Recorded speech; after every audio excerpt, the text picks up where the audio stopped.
Let's work. Yo, it's go time, showtime, never backing down time. One shot, yo, make it count, yo. Crunch time, shine time, make this moment my time. Get a grip, yo, ready, set, go. We bring the thunder! Bring the thunder! Let's work. Bring the thunder! Let's go. Bring the thunder! Let's work. Bring the thunder! Let's work. Yeah, it's my time, yo time, step into the spotlight. Get lit, yo, let yourself go. Our time, high time, gotta go big time. This is it, yo, never take no fight time. Grind time, take it to the street time. Turn the roof off, get loco. Game time, win time, we gon' bring it home time. No regrets now, let it all go. We bring the thunder! Bring the thunder! Let's work. Bring the thunder! Good evening and welcome to Mountain Bears. I'm Aeson Knight, and of course with me tonight is the cubby with the mostest, including dust. Hello, Techy Joe. How are you, darlings? I'm doing great if I can get my sound. There we go. Yeah, now if we can get the right microphone. Well, you know, I could use the Hello, right Miss Shannon. How are you this amazing evening? Luckily, you're showing up. Hello, Miss Brenda. Nice to see you. Devon, looking devilish tonight. Thank you for joining us. All right, so it's going to be a busy, busy night, y'all. We've got a board full of topics. We do. In we go. All right, so first up, I think we need to talk about AT&T failed to fix a man's internet broken for a year? For a month. For a month. Yeah.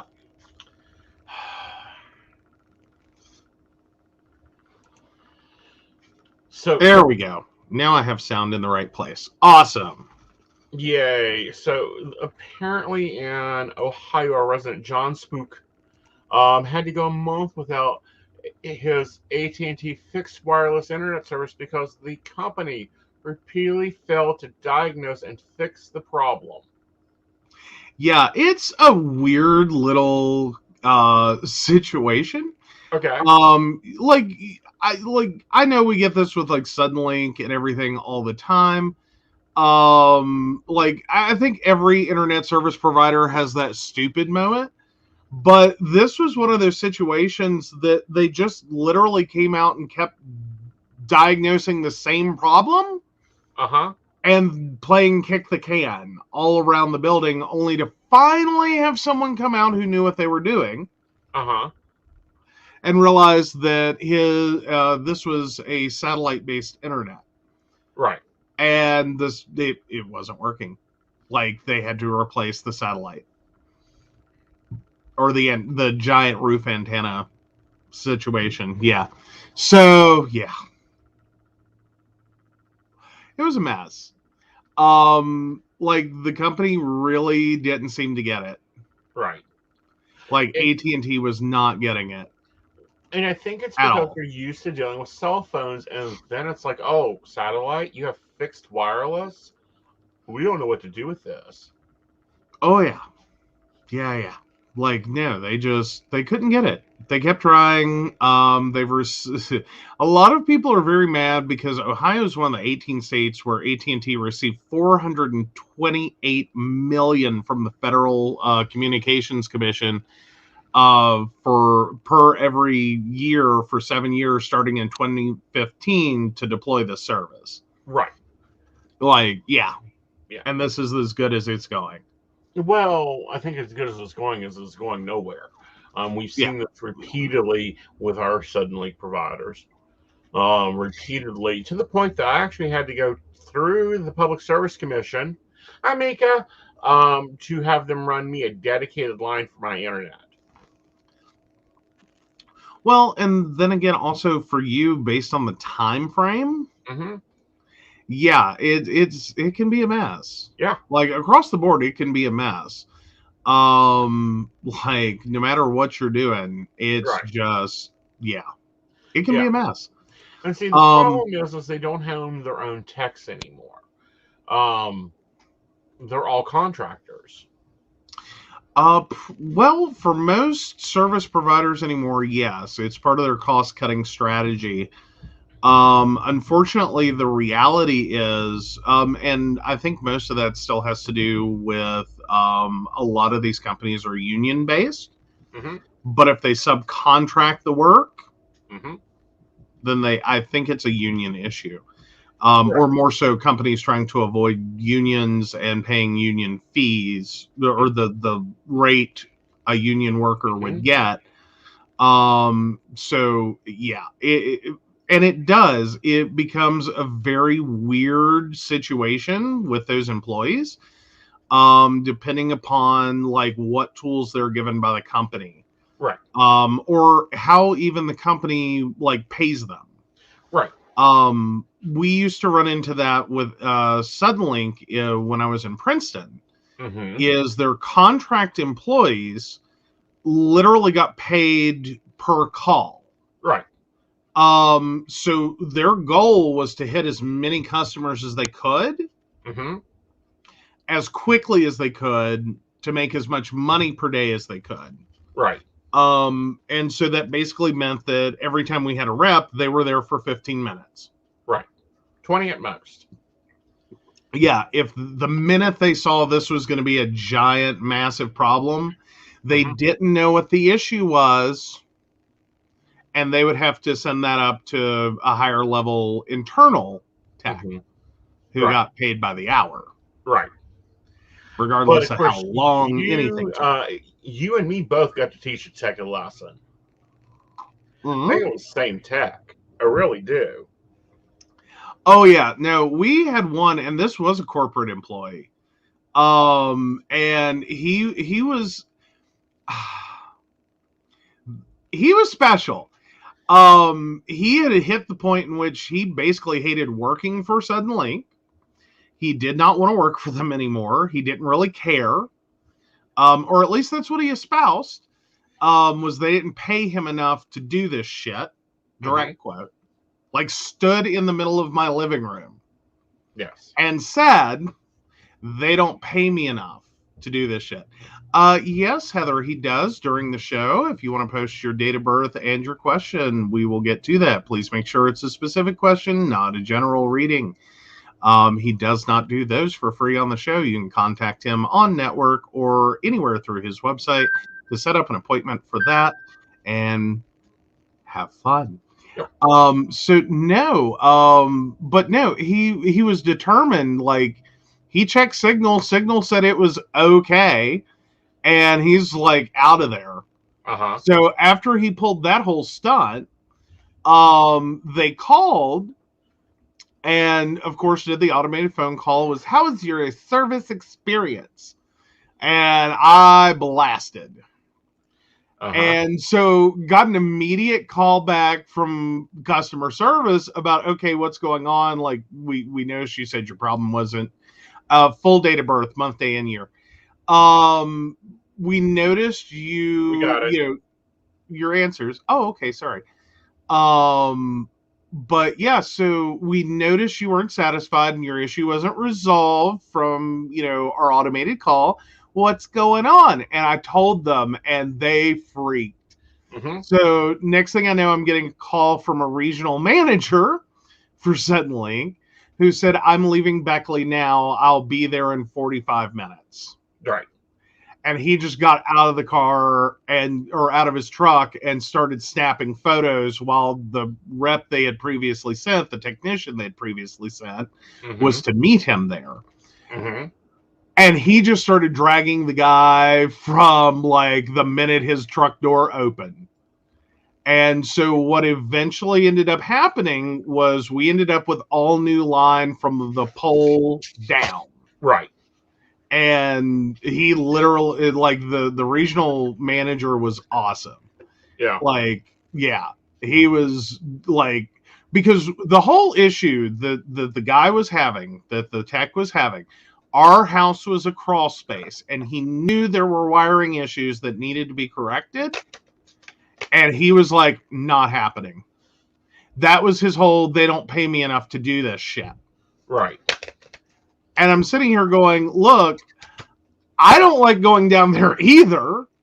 Right. But then again, like, I would have thought like, I don't mean to be the asshole that's like, did you not know what job you signed up for? But I'm like, what part of this made you think everything was going to be like outside installations and, full height basements? Right. Like, I'm sorry, have you seen West Virginia? Do you know how many fucking trailers there are? Right. Like, you're not getting, I'm sorry, you're going to have to go into some ugly places. Like, I would have thought somewhere along the line you would have figured it out. Mm-hmm. Well, for me, it was the same basic issue. Kept having signal problems, internet going down repetitively. I finally reported them to the Public Service Commission. The same regional manager, because we're in the same region, contacted me, and he says, I'll be out there in a couple hours. He called out a couple texts, and literally they were here for 20 minutes. They're like, oh, we see the problem. Your house is the last house on the sub. So every time the rental houses get new internet or get their internet shut off, yours is affected. Oh, okay. Then I want a dedicated line. Okay. Boys, go get the cable truck. Let's go. So we have a dedicated internet line.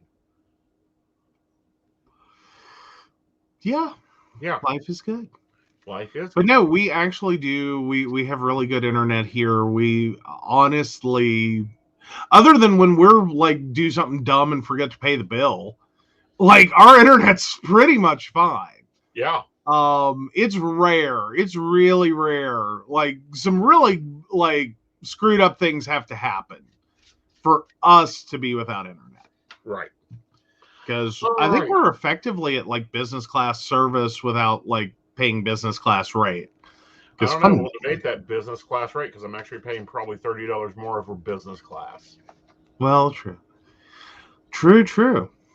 Yeah. All right. So we're grabbing Heather's question. We are with the deck I felt in the attic today. I thought we'd have a fun old time. Hey, did you do a count up on that? Make sure all the cards are there? Yeah, they're all here. Okay, cool. All right. So, Heather, January 4th, 1997. I would like to know if me and my man are going to get married. Are they getting married? Heather and Heather's man? We're taking a look here. Of course, we have the Ace of Paranormal going on, followed by the Empress. So I would say, yes, you're going to get married. Looking at the blend of Drama Mama and her gate with the 6 here, I'd say it's probably next summer. And the Page of Paranormal shows here, so your emotions need to still develop. And yes, Brenda, the attic. The tarot deck, if I understood correctly, was between the bats in the belfry and the flowers. Yes, we have been into the attic. I think we're at 3/4 of the way done. Mm-hmm. We have a lot of stuff came down, a lot of stuff came out. Yeah, we have took out a soul full of to donate. Mm-hmm. We have 6, 7 contractor trash bags? About 8 contractor trash bags. We're at 8. We're up to 8. Yeah, we're up to 8. Jesus. And we're still not done. No, and we're still not done, folks. So, yes, tonight I'm using this old deck that I got. Does it have a print date on here? Oh, no telling. But it had to have been old. Because when we found that, that was right as we were getting into like baby Aeson, like baby pagan Aeson. Yeah. Like his baby stuff, like his first little goblet and his first little baby cauldron and his first little spiral bound grimoire. It was very cute. Yeah, it was actually wrote on nursing paper. Yeah. Oh yeah. one of the nursing homes that you worked in. Yeah. You had like every nursing home, like every hospital did back in the 90s, early 2000s, and before. Originally printed in September of 95. Aww. And apparently it's worth a good penny. Damn. Really? Yeah. High value tarot decks hidden in the attic. Tell me about it. Weird stuff I keep up there. So what was the weirdest thing that you saw come out of the attic? I need a second. Okay. Pull me out. Okay. He's going to get something. So it's apparently something I've kept.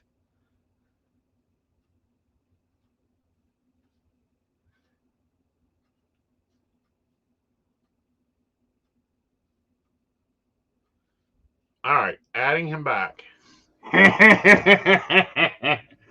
So as we were talking about previously, our baristas are well aware. Yes, yes, yes, yes. It is. It is a Jeff Stryker action figure. Ultimate action figure. Ultimate action figure. Yeah, it's apparently also anatomically correct. Yes, the ultimate action figure. It is there. It has been signed. Oh, yeah. And it will be going up on eBay. And out of this house. If Retro Games won't buy it. Oh my God. Yeah, I'm a little afraid too. Like, wouldn't that be the worst? And I know, double entendre, but wouldn't that be the worst fucking Chucky doll ever?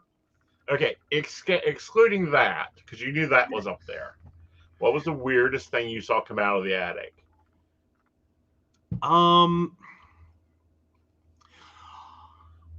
Honestly, I have to say it is the deviled egg service for, like, I don't know, too gross of eggs.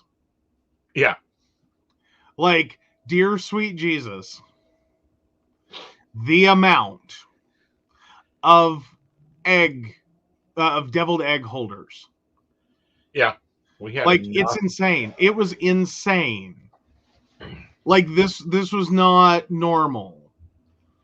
We could have like 240, 270 eggs. Like, let me put this into perspective. If we added shelves to our refrigerator and used all the shelves and then got an identical refrigerator and added shelves, we would still have unhoused eggs. Yeah. Like, that's where that was. No, Ooh, you got to remember, some of that stuff up there is leftover from the church days and the cake bazaars and the dinners and the. Like, you think the Jeff Stryker doll and the tarot deck are old? Yeah. Those egg holders are like, woo, Mid-80s. At least. Yeah, so those left. I'm surprised you didn't say the spell bags I had to take apart. No, I kind of expected that. I don't know. I kind of expected that. I figured there was going to be, baby pagan stuff up there. Yep. Mary, he was set up for, if these were receptions or funerals, someone was dying or getting married daily. Like, Mama Knight wouldn't have had to have washed a fucking egg holder to get through the rest of the week. Oh, you doubt Mama Knight's power of eggs. I'm just saying. Like, it was insane. Yeah.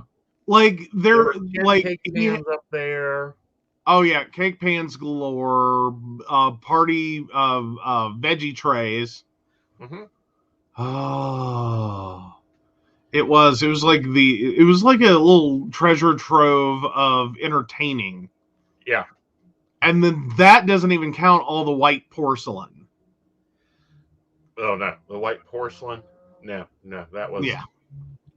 hand-me-downs. No, these were all bought and used during the 84 to 94 when Brother Moore was having revivals and church Sunday dinners and potlucks and yeah. Apparently daily. Like no one invests that much in egg holders. My God. No, actually, we needed those. We would go through those for one dinner. Yes, the Father Knight.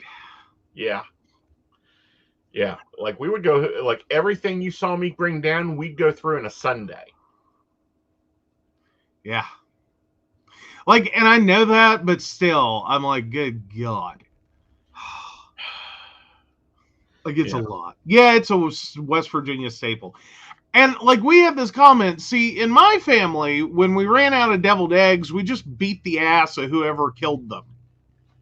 Like, that's how we work it. Like, you know, we take someone out to the woods and we go hunting. And if they come back, it's not for lack of trying. Like, that's how we solve a devil egg shortage. Right. Well, you got to remember the 80s were a hard time for America. A lot of families were short on food. A lot of things had to be done potluck to get everybody fed. Mm-hmm. You know, we had 296 chickens for a reason.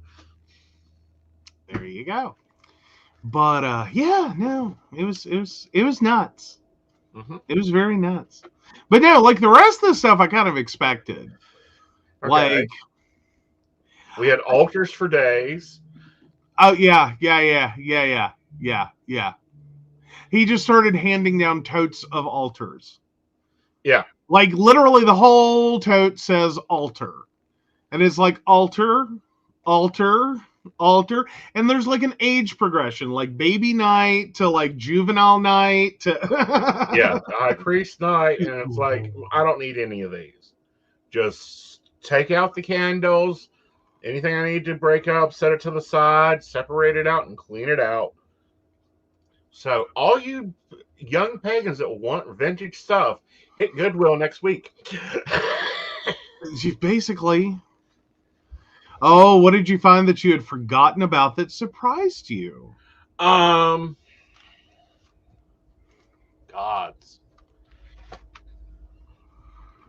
My dragon collection. Yes. So many dragons. So many dragons. There's only 6 of them. It's enough. Well, and then so many Buddhas. Yes, we have more Buddhas on our shelves now. Ivory Buddhas. So many Buddhas. Yeah. But no, I'd forgotten those were up there. We haven't gotten to my good stuff yet. That's over in the corner we haven't gotten to yet. We went through basically the Beltane Forest, Christmas, Pentecostal Revival section, and I think we got almost into the paperwork section, but we're not there yet. We are headed there. We are. Oh, yeah. Always useful to donate. And ooh, Gwen wants to know, can we have an auction? What will we be auctioning off, Gwen? $1 starting at what? No, it's not an auction. No.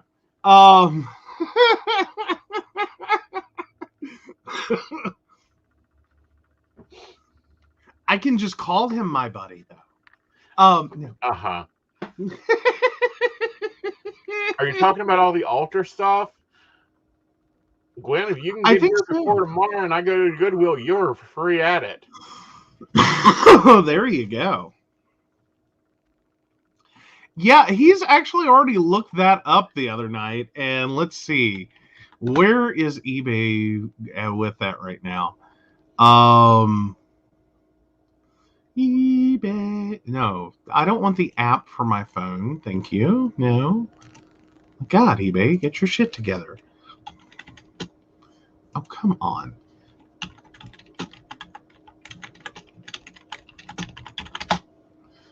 Do. Let's see. There's a Christmas one that's going for $2.99. There's an unsigned for $2.09. There's a not in box for $2.59. There's an opening of 100 on a signed one. I think no, not ours. 257, new signed in box. 257. Yep. That's where that's at. Yeah. Amazon, baby. Swap meetup. There you go. Shannon, his face when you said that. Oh God, there's an even uglier one.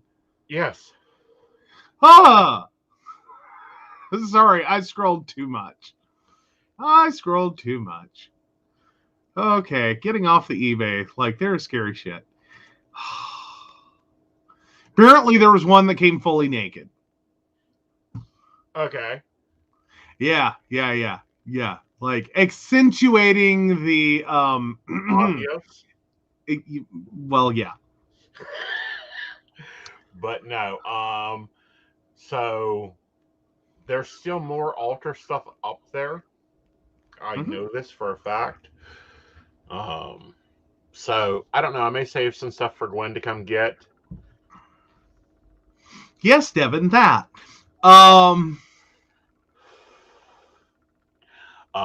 But no, that, and then we actually found one of my baby pictures. That was interesting. Yeah, there's a baby picture. Yeah. And there's a little picture, and there's Yeah. Well, it's a little picture there. It's not exactly baby. I thought there was a baby one. There's a baby one of my nephew. Oh, that's right. Sorry, I only got to see it for a couple of minutes. Though long enough to find out there was a humiliating photo of your sister. Oh, there's a few humiliating photos of my sister. Like, apparently she was not the I still want to be delicate as I say this. And technically, she's not my sister. She's my father's daughter. Well, there you go. But not quite the most photo-ready child. Let's go with that. Right. Not unphotogenic, just not really photo-ready. Yeah. Like, needed a support team to, like, you know, like, getting her dressed up to send to school and have photos later that day was not a good plan. Right. Like, it's obvious what happened. Right. Like, I could see, like, your mom tried. Mm-hmm. And then, like, they did photos at, like, 1. Mm-hmm. And by that point, it was just like, hot mess. Oh, we would love to have you down. Yeah. Oh, but yeah. So, no, that's been our day project. Yep. Afternoon. Well, afternoon, day project. Afternoon, we took 3.5 hours. Blasted through it. There. Oh, yeah. Got a fair amount done. Found it interesting. We have a theme for coolers. We all like them orange. Yes. Oh, thank you for the reminder. I wanted to see. Because I was saying I thought it would be worth money.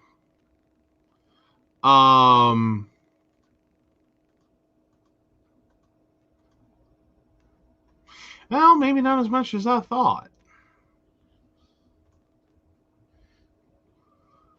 Oh, it's the metal ones that are worth so much. Okay, I really would have thought that the quintessential original 70s orange would be worth more.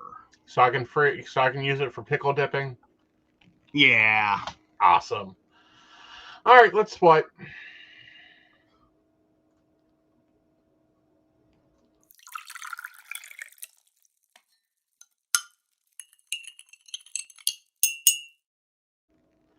All right, moving on. If I can get past the paywall. Better.com CEO fires 900 employees. Can you write them a letter, send them a confidential email explaining why they were being let go and maybe the severance package you were going to offer? No! This dumb fuck decided he'd fire him over Zoom at once. Oh, yeah. Yeah, it has not gone well. Like, it was a 3-minute Zoom call, in which he basically made it all about him and how hard it was on him to be letting go 900 employees. And effectively everyone on the call was told that if you're on this call, you're being let go. They were doing a 9% reduction of workforce.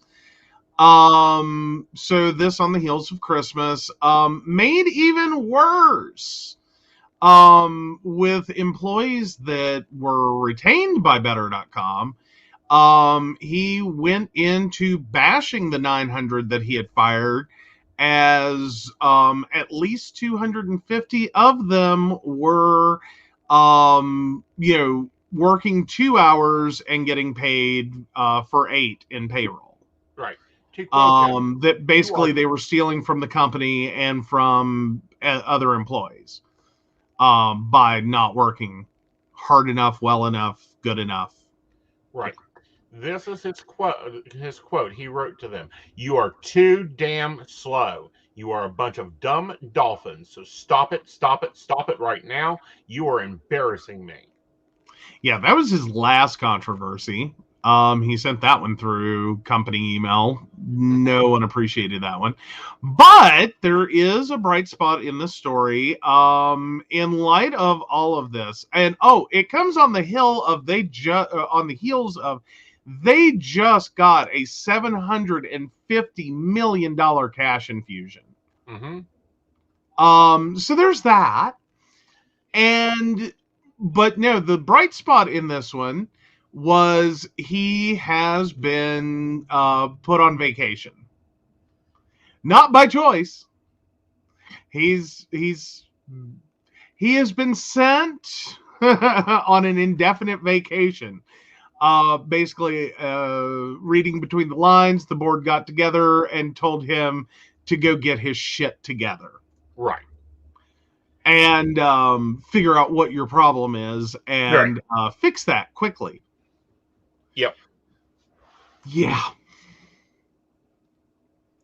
Like, yeah. I've got to give him a little credit for that. Just a little. I won't give him much credit. He's an idiot. Oh, no, he gets zero credit. No credit for that. I mean the Better.com board of directors. Right. Like, yeah, he's just CEO. He just got, basically, sent home for bad behavior. So yeah. I don't know, Mary. I don't know if he's going to be a goner or if they're going to try to hold on to him through the transition of their. It's not an IPO, I don't think. Or maybe stock option. Yeah, they've opened up to it. Yeah. So anyway, they may hold on to him through that. But yeah, I don't know that he's gonna if he's not shopping his resume around already. I think he ought to be. I don't know that they're gonna fire him per se. As much as they're gonna look at very much limiting his ability to speak freely, unsupervised. Because this has also cost them the director of communications, I think their HR director. Mm-hmm. There were 3 high-ranking executives in the company that resigned over this because they found it all too much. Right. If that's the company I work for, I'm not going to be here. Okay. Yeah. Oh, dear. Sorry, I was just seeing you had a question. I do. I have a question. And I'm going to think about that one for a minute. Because because we'll swipe and do a story, and then I'll come to that question. Okay.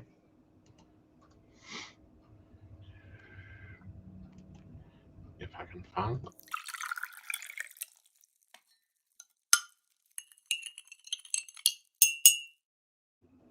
Push it. Push the button. Push it. Push it. Push it. Yeah, I wish we had shortcuts for it. I really do. Like, if I could hit a K key and it just switches, we'd be happy. All right, let's go into how Fox News covered.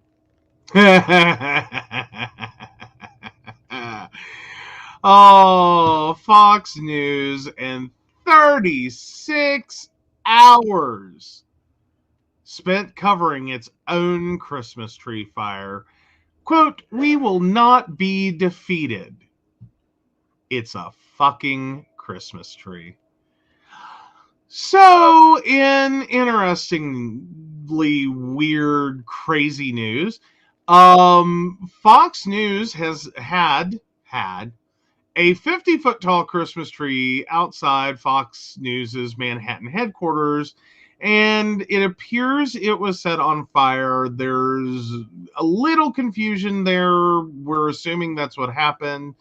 So yeah, it's a metal frame covered in branches and decorations, 10,000 glass ornaments, 100,000 lights, took 21 hours to assemble. Right. So yeah, police quickly arrested a 49-year-old man that described as homeless, and the city's police commissioner offered mental illness as a possible motivation. The on-air team was having none of that. None. Zip, zero, nada, not a fucking word did they want to hear about mental illness. They are like so doubled down, it's ridiculous. On that this is signs of a lawless city, that this they're calling for bail reform laws. They it's just nonstop. Like, they've been absolutely batshit. The city is so out of control, fretted co-host Brian Kilmeade. How soon till this psycho is out again to burn somebody else's tree down or grab some weapon and harass somebody in the subway? This is emblematic of crime that's hitting in places you would never expect. Okay, I got two things on that. Dude was found with a cigarette lighter. That's his horrible instrument of torture and doom to Fox News. And moreover, I'm sorry, it's New York. Right. In terms of horrible crime waves, I think even New Yorkers have to have a moment of meh. I don't know. We have a New Yorker barista. Miss Mary, what's your comment on this before, and I'm going to say this is how I view Fox News. I think Comedy Central can host better news programs any day of the week. I think we get better news from Comedy Central. I think we see network. We get better news from The Onion. Well, true. But I also think that we're at the point with Fox News that it's no longer comedic. I do forecast within 5 years this company will either go through a major rehaul or it will crash and burn. One of the two, people. All I can keep thinking through this whole damn thing is snowflakes roasting over an open fire.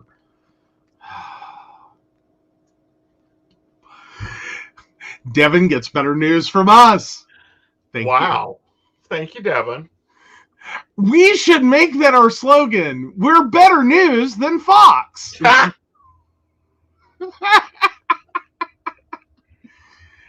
Oh.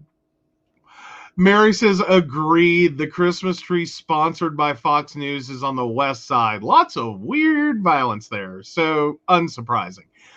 I'm just there. I'm like, in terms of like a horrible crime wave in New York, this is hardly a drop in a bucket.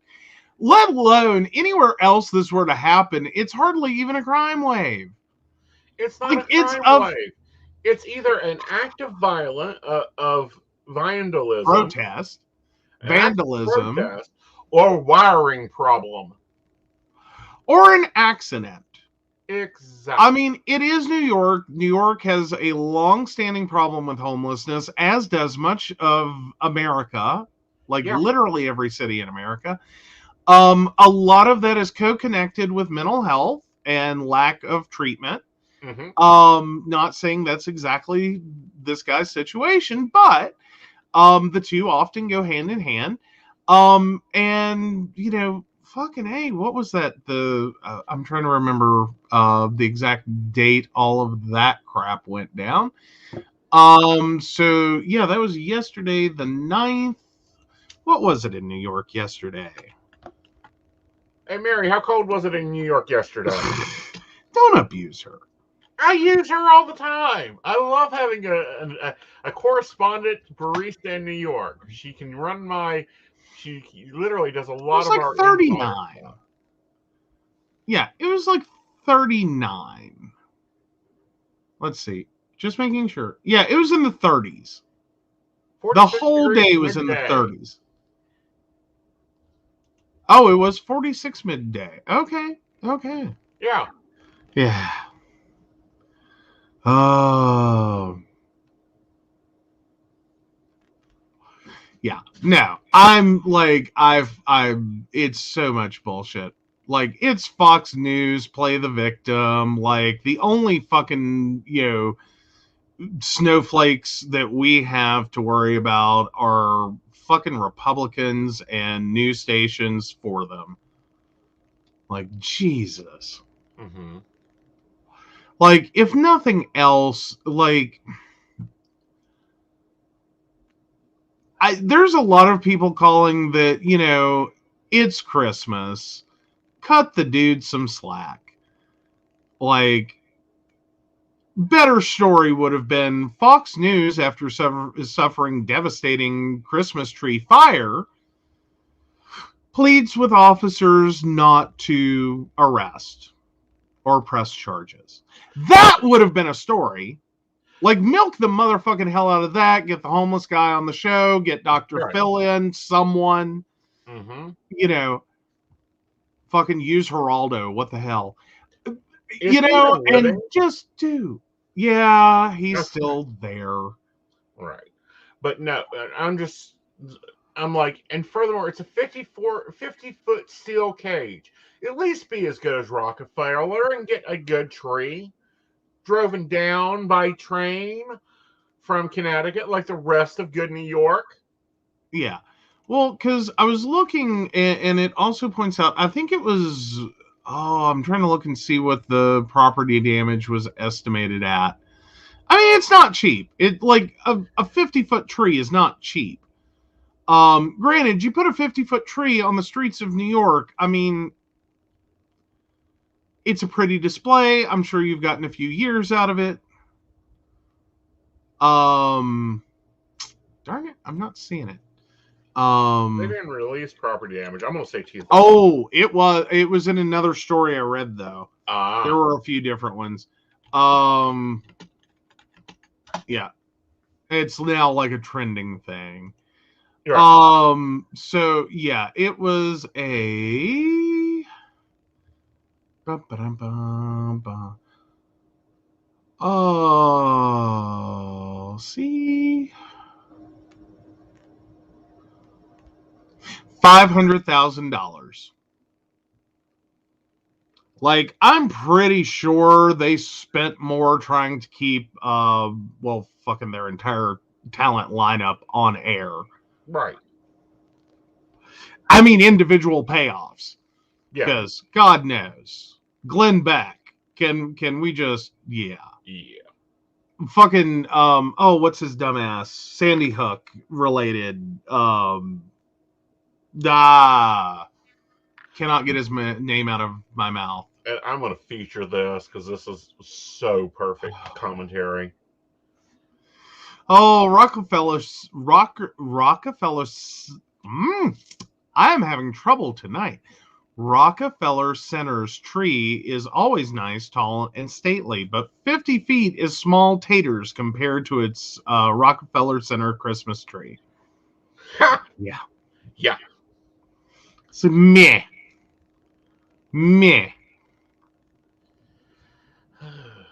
All right. Oh, yeah.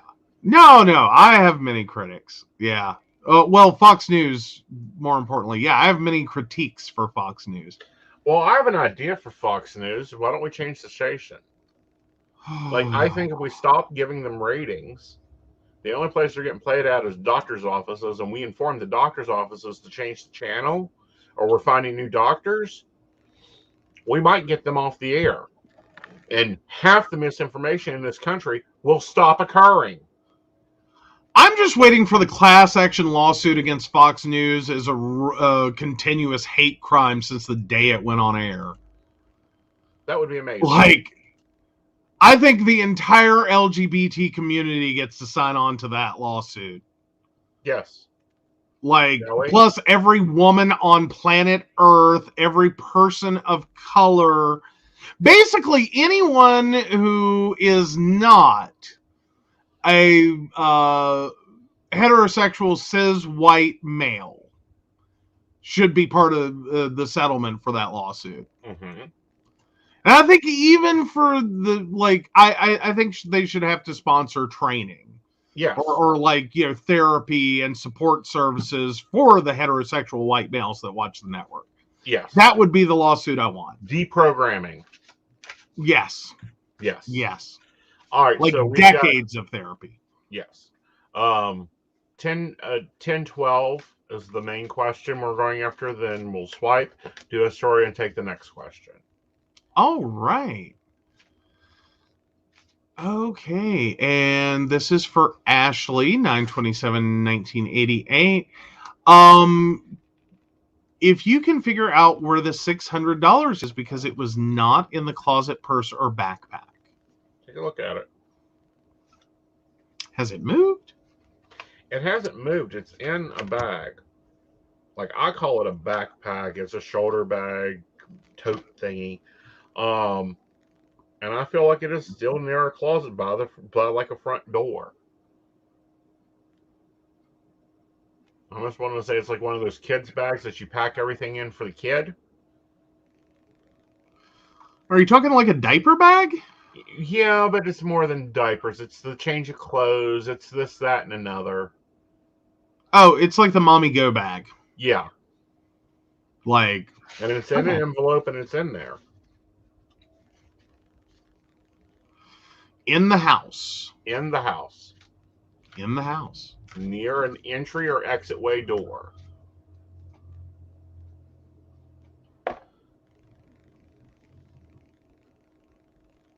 All right. Hopefully that helps. I know being short 600 has got to suck.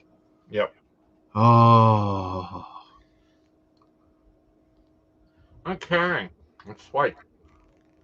All right.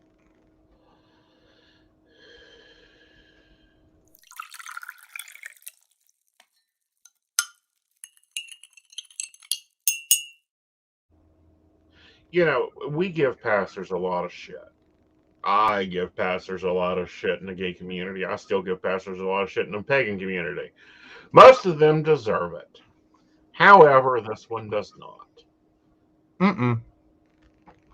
No, he really, like, it's really heartbreaking. So HBO created a show called We're Here. And this Methodist pastor decided to become part of the show. One of the drag shows, that is. Mm-hmm. He felt it would help his outreach to the LGBTQ community and was apparently working with was it Eureka? Eureka O'Hara. And so, yeah, this Craig Duke, from Evansville, Indiana, was part of the show. It was a very tame drag performance. It was a drag performance, but Right. very tame. Like, it was Thursday night, for those that know drag, this was a very Thursday night performance. But unfortunately, his church didn't like him embracing this. Didn't care for him to appearing, so he's been relieved of duty.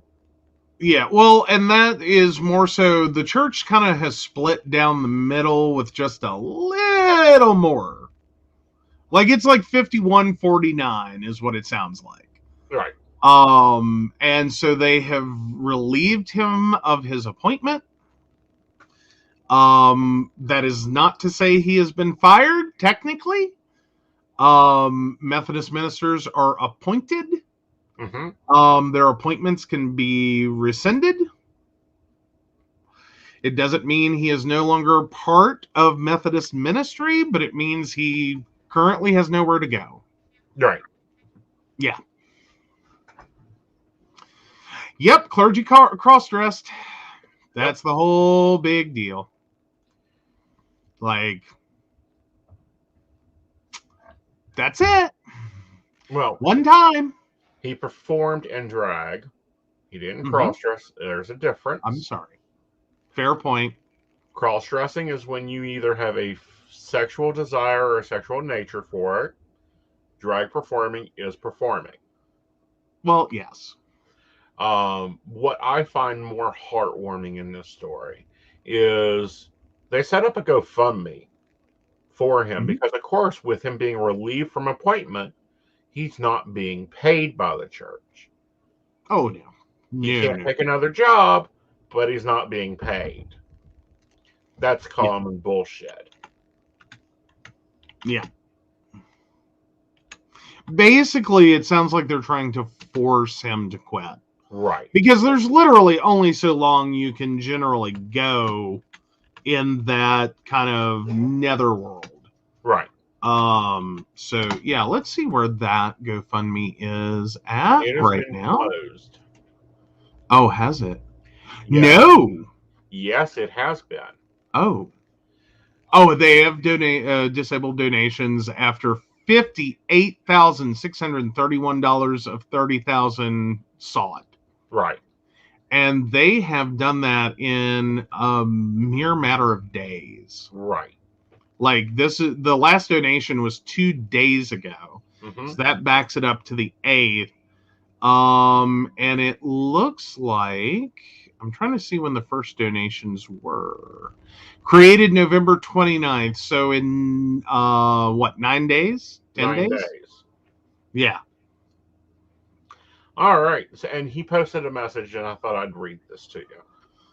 From Pastor Craig, Lisa and I thank each of you for your incredible support. We are greatly exceeded our goal and therefore removing the donation tab from the GoFundMe. There are many other gay LGBT organizations and people that need support as we take the next step. In what with the foundation of love and gifts that you have shown and given us. May the bridge of understanding and acceptance of the LGBT community continue to expand our community and beyond as God's love shines through. Mm-hmm. Craig and Lisa. Linda. So, and then he lists other organizations, including River City. Let's see, River City Pride, Greater Evansville Youth, and Warwick County Pride. Right. All in the Evansville, Indiana, Boonville areas. Oh, Linda. Yeah, he has a wife. Mm-hmm. That's not uncommon in Methodist. It's not uncommon in Methodist or Baptist or Southern Baptist, Pentecostal. Yeah. Most of your major Protestant religions. Yeah. They allow wives. Yeah. One singular per pastor, generally speaking. Only the Mormons let you have more than one. Right. And on December 7th, just to clarify, an update regarding the money is going to the goal as requested by the Duke's family. They would love to use some of this money to begin some kind of an inclusive ministry, whether it be a new and affirming church or a faith-based camp experience for LGBT plus Q families. Pastor Craig and Lisa are beginning to explore some of these options. This money will all be going to straight to the Duke family, but anything above their basic needs they would like to utilize for that purpose. Thanks for reaching out. If you have any further questions, contact us. So basically, that there were only 3 updates. So yeah, they're basically it's so that they can move on. Mm-hmm. Well, and it sounds like if he does start a church, I will put that out in the universe. Try Universal Unitarian. Right. Well, Like, you're right. Yeah. well, that's what I'm saying though. Is if you go UU on this, that's probably more where you want to be, but comfortable enough in that kind of Methodist mentality. Right. Like there's a lot of similarity, is what I'm saying. Right. Like UU is kind of like Methodist, but even more chill. Well, more interesting and more put together. So what gets me is the Methodists in general have had a lot of issues. They have tried to claim, outreach and connectivity to our community, but when it comes dollar to dollar, shoe to leather, no, they're not.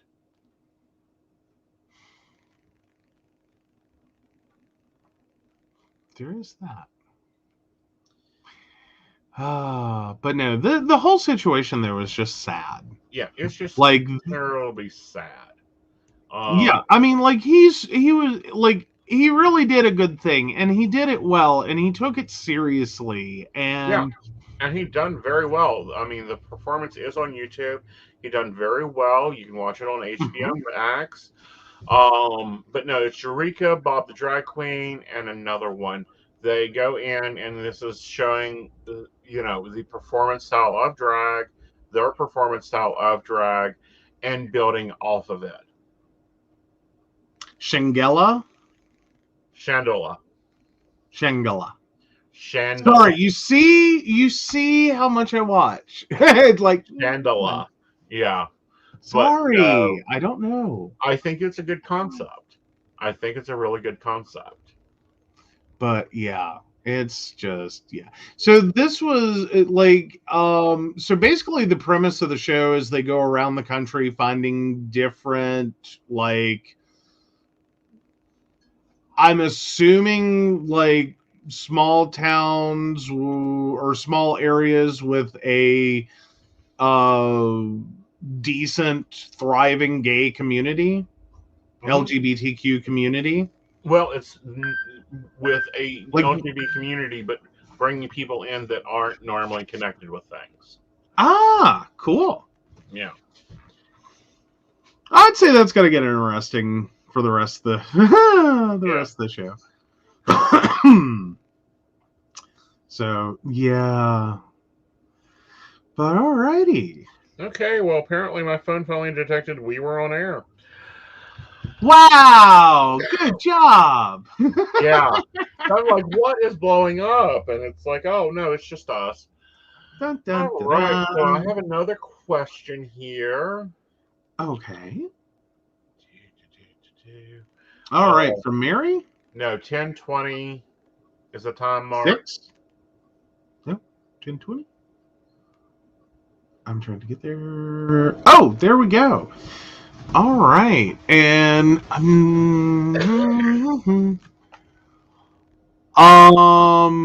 okay, I'm not sure who this one is from, but the date of birth is 7/28/62. My sister in meditation with my caring stepmom for $50,000 demanded the home my dad and Betsy lived and loved in must be sold, and Betsy out by May 1st. Plus, she wants 1/6% of cost of the sale, plus interest until it sells, plus my dad's wedding band. Ain't getting it. Whew. Yeah. It is not going to be gotten. I don't think she has legal standing because, of course, Betsy's married, so therefore she's the first inheritant, and also Betsy can deal with what she wants out of the estate. So no, I don't think your sister will get shit. Wow. That's wow. Yeah. So this is a rockin' story that I'm enjoying. Georgia District Attorney Jackie Johnson faces 5 years behind bars for protecting the Adam Albert killer. The Ahmed Aubrey. Albert Aubrey killer. Say that 3 times fast, Yeah. guys. My tongue and No, reading skills don't let's match. not. Yeah, no, sorry. Yeah. Oh, but yeah. So yeah, there's a lot going on there. So the indictment, which was first filed back in September, alleges that after his son Travis, 35, fatally shot Arbery, Greg McMichael, 65, called Johnson's cell phone and said, "Jackie, this is Greg. Could you call me as soon as you possibly can? My son and I have been involved in a shooting and I need some advice right away." He continued in the 39-second call. McMichael had previously worked in her office as an investigator until his retirement in 2019. Officers with the Glenn County Police Department investigating the killing also repeatedly called Johnson for advice on what to do in the aftermath. Johnson proceeded to allegedly, knowingly, and willfully directed that Travis McMichael should not be placed under arrest, contrary to the laws of the state.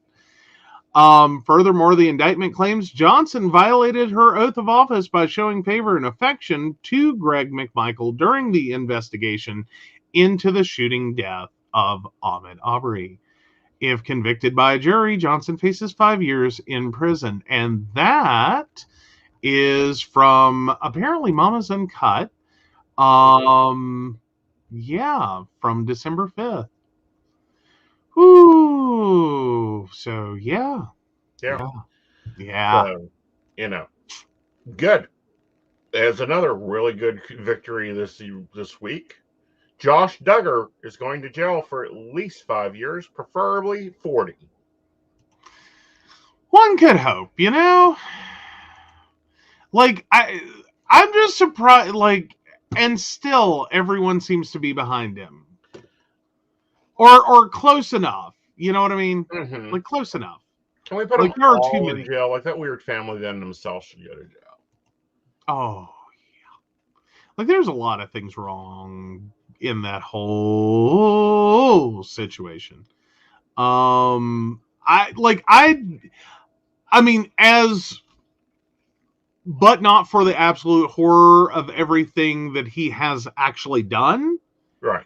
It is borderline comical mm-hmm. that the show is intended to show good Christian conservative values and has pretty much been like shining a spotlight on cockroaches. Mm-hmm. And like just the clown car of never ending, perpetual. Like, if you could drag the community you were supposed to be representing positively on air any harder. Well, it's not the on air that's the problem. It's the off air that's the problem. Well, it's the off air but still it's the on air that creates one image, and it's the off air constant never ending news stories. Oh, Jenna Duggar has been indicted too. Late in breaking news. Ooh, yes, this is just hitting my thing. Jenna Duggar charged with endangering the welfare of a minor amid Josh Duggar porn scandal. The news that Jenna Duggar charges one day after her brother Josh Duggar was convicted for receiving and possessing child pornography abuse material.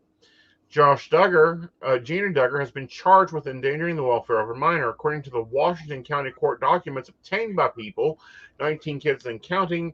31 received a citation on September 9th. She pled not guilty to the charge. The documents do not show the circumstances resolving the charge. Jenna is scheduled to appear on court for bench trial on January 10th. Her attorney did not return responses. Good conservative Christian values right there. Mm-hmm. I'm just saying, though, like, not good representation here. Like, I just make good choices. Right. Like, and I get anyone with 19 kids is inevitably going to have some fuck ups. Right. Like, you just have to accept that part, and I get that part, but damn. Like, it's never like, oh, it's never like little Right. fuck ups. It's never like understandable, normal, common, average, everyday. Like, you have kids. One flunks out of college. One has a substance abuse problem. You live the process through those. Some have mental health issues. There's treatment of those. No, this is just like a never-ending clown car of fucked up. Right. And I really, I watched Jim Bob on the stand.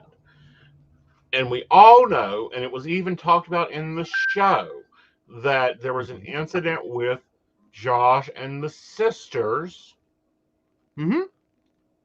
when they were younger. Mm-hmm.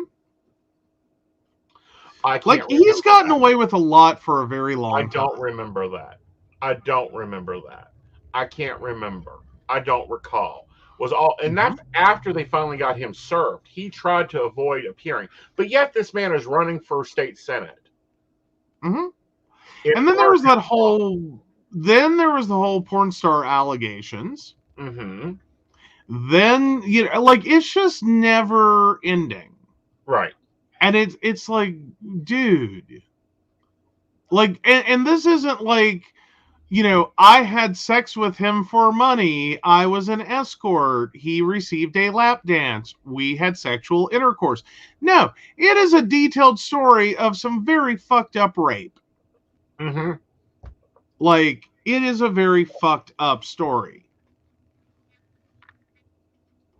Like, it is not for the faint of heart. Like, you start going into that story, that is not a Stormy Daniels expose Mm-mm. kind of thing. No. This is a very traumatic rape story, like trigger warnings all over the fucking place for that one. Right. Because it is highly detailed and it is very, very fucked up. Right. And see, the only people in this whole thing that I found that I am even worried about is Anna and the new baby, because Mhm. she is not in touch with reality. I'm more concerned with the baby. I'm more concerned with his kids. I'm more concerned for any child he is around and Exactly. ever been around. I don't know that I can, at this point, it's like, hi, Anna, how much more do you need? Yeah. I mean, Like, I don't know. Your how, husband was part of a national released list of people having affairs with other people. yeah, the whole Ashley Madison thing. It's like, I get there's a certain amount of stand by your man and that you are in a, cult like environment that pretty much tells you are not, shouldn't get divorced. But come the fuck on. Like, get it together, girl. Like, how much more? Like, if he had an affair with an adult Right. and it were consensual Mm-hmm. and were not rape, that's a stand by your man. Like, okay, I can see that. That's a choice we all make. Nothing he did was theoretically illegal in that situation. That's, hey, whatever. Right. Or, the illegalities are more so ones of like policy, not necessarily against another human being. They're not violent. Right. I can see your stand by your man. And I mean that in terms of like, this is a relationship that shouldn't occur, not necessarily a relationship that is inherently exploitative. Right. I The want to be other careful with parts that. that That's a stand by your man. yeah, but when you get to the point that you have to install a program on your partner's computer to control his mental instabilities, is a Well, draw yeah. the line. I am done. I do not need to be knowing what's on your computer. I do not need to know Well, what's going on with the invisible assistant's computer. She had literally had to go through this. every day getting text message from every website he searched. And then he circumvents it by installing a Linux partition. Go into that, because a lot of people have been getting confused with that. Well, that is, depending upon what they're talking about, there's two different ways to do that. He could have been using a live disk. He could have actually split his hard drive between a Windows installation and a Linux installation. And depending upon how he booted up the computer, he could flip between Windows, which supposedly had this software and monitoring and everything on it, and a separate Linux environment that would allow him to pretty much go do whatever. Right. And that's where they found it was in the Linux partition. Yeah. Basically sandboxing. With the hard drive. That's exactly where we're at, is sandboxing it. Yeah. So yeah, it's just...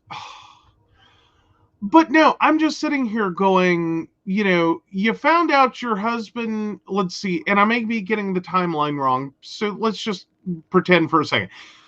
You found out your husband molested his sisters, and you stood by. Not one, multiple. I figure that was the end of that. That would be as much as you could expect a spouse to stand by for. Right. Like, that's a lot. That's a lot. You would really have to, buckle down for that one. But then you find out he's on Ashley Madison. And again, that's a buckle down. Like, that's a lot. Like, that's not just you're on a site looking to cheat. You're on a site that literally has a cheating affair guarantee. All right, then you turn around and you find out he raped a porn star who consensually does rough sex as a sex worker. Like, that is part of the genre of film she does. And she classifies what happens as a traumatic rape. Like, process that. That's a lot. Individually, I could almost understand her, but fuck, are you kidding me? Yeah.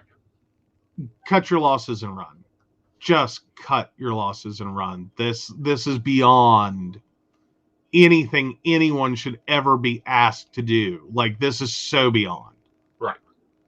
Like, I know she'll never watch this. Like, but still, that's so beyond. So beyond. Yeah.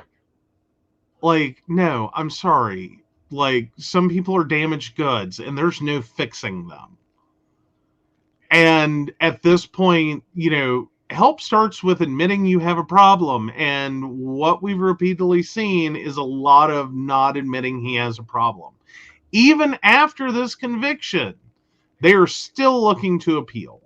Yeah. They are still looking for a way to excuse this behavior. And there is no excuse for this behavior. There is no excuse for going out and looking for this material, going out and searching for this material, and searching low and deep for this material. Well, and moreover, here's the realization you got to have. One of the videos has an infamous title called Destruction of Daisy. This is a small child being raped video that an investigator who spends their time, unfortunately, having to view child pornography, which has got to be the worst job on the planet, bar none. You couldn't pay enough to make that a good job to have. Your end result, putting someone in prison, has to be what you hang your hat on to be able to get through that. That investigator described that video as one of the 5 worst videos he'd seen. That's what gets your husband off. Like, stop and process that. Right. Like, that it is so horrible the cruelty inflicted upon this child is so bad that someone who professionally has to sit through watching child pornography finds it absolutely disgustingly horrible. I can't imagine. I can't imagine you take this all into your brain and think, stand by your man. Yeah. Why? Yeah. Especially when your own religion says to stone him to death. Pretty much. Like, and again, it's not like he hasn't had multiple opportunities to fix his shit. It's not like he hasn't offered the same apologies over and over and over and over. Obviously, he doesn't mean them. Like, anyone else unclear on this? Like, there's no fixing this one. Right. Damaged beyond repair. Like, sorry, try again. I mean, God knows, it's not like, Jim Bob won't pop out another one in another 9 months. Like, fuck, try again.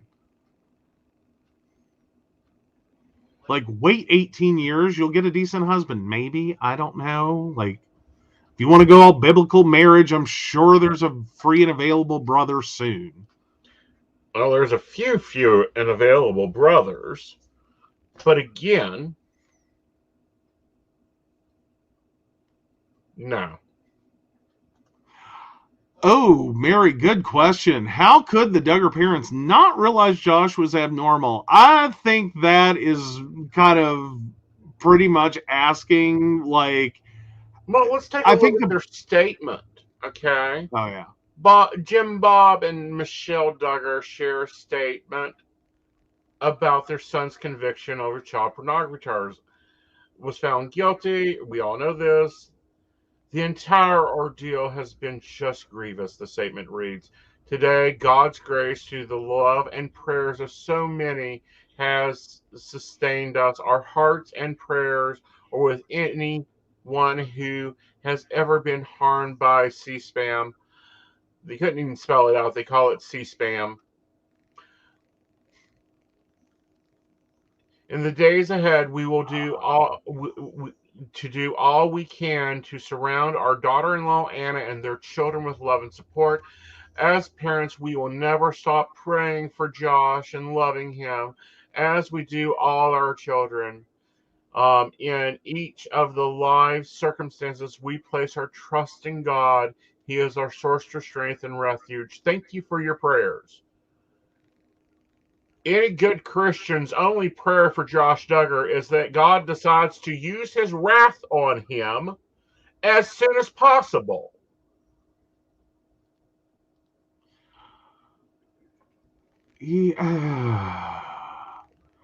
I mean, I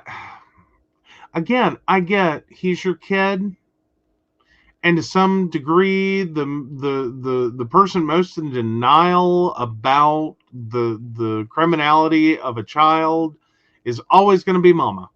Almost always. Very few. Typically, when mama does think you're, a criminal nightmare and a piece of garbage, you usually end up being a serial killer. Right. Like, but outside of that, usually mama's the one that will always think that the world's out to get you, no matter how indefensible your situation is. But, I mean, at this point, it strains credulity. Like, come on. Like, how much more do you need? Like, do you have to walk in on it? And even then, I don't even think that anyone in this situation is going to do anything but, like, pray for healing. It's like, no. Like, I literally think Michelle Duggar could walk in to Josh Duggar raping a child, small child, not even like potentially you could warp your brain into thinking this teenager consented. I'm talking less than teenager. And still manage to mentally go somewhere like she seduced him, or, we need to pray for healing. And it's like, no. Like, no. Yeah, I'm talking like, small child, single digit age. I still think she would be stuck in this whole, like, broken idea of, it's either A, somehow the child's fault, never is, or B, be over here with, like, the only thing that needs to happen is they need to pray harder. It's like, I don't know, that falls into the lottery ticket situation. Like, if you want to win the lottery, buy a fucking ticket. Right. If you want if you want Josh Duggar to get help, the only help he has left, the only hope he has left is long-term imprisonment and a forever ban against being in the room with a child, being online, pretty much falling into, like, fishbowl obscurity. Like, don't get online, don't publish a book, don't teach a Sunday school class, for Christ's sake. I don't know. Maybe an ice pick lobotomy? No.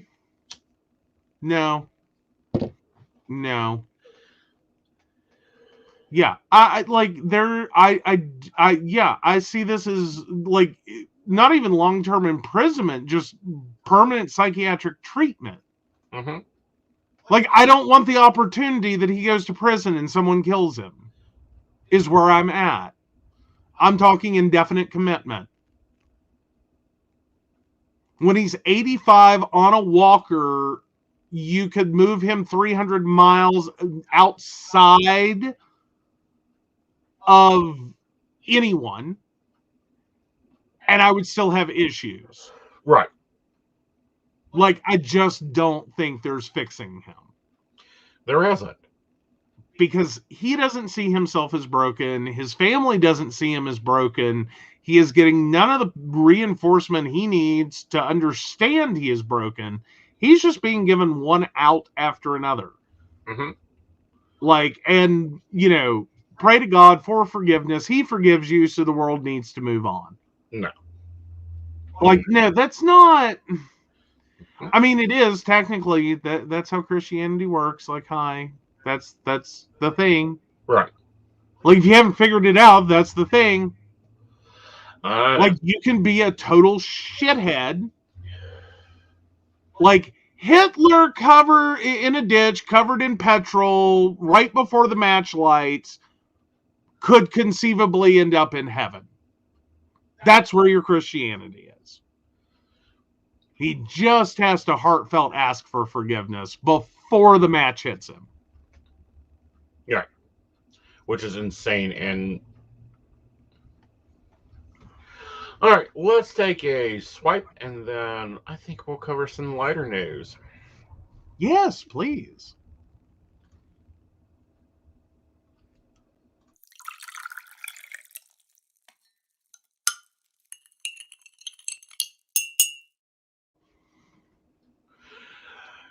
So, the Twitter wildfire watcher who tracks California blazes.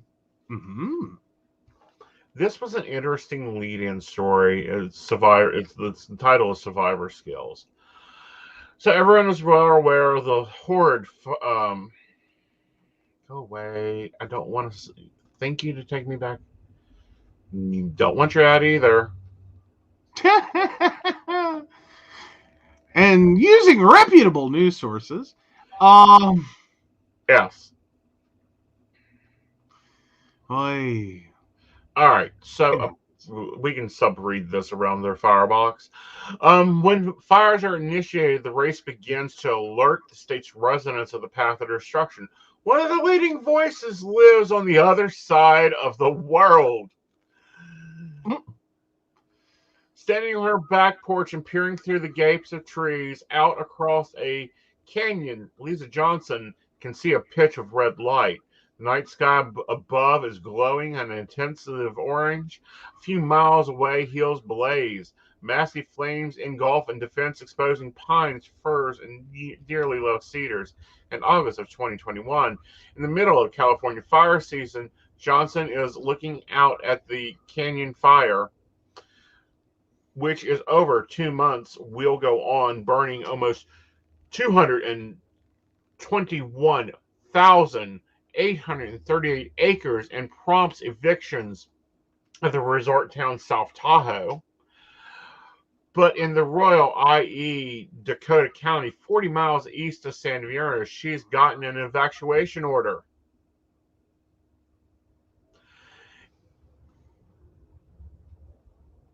The person that done it was on the other side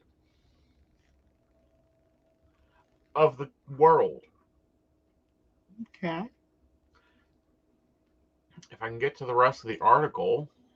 I know. It's giving you such a hard time, isn't it? Yeah.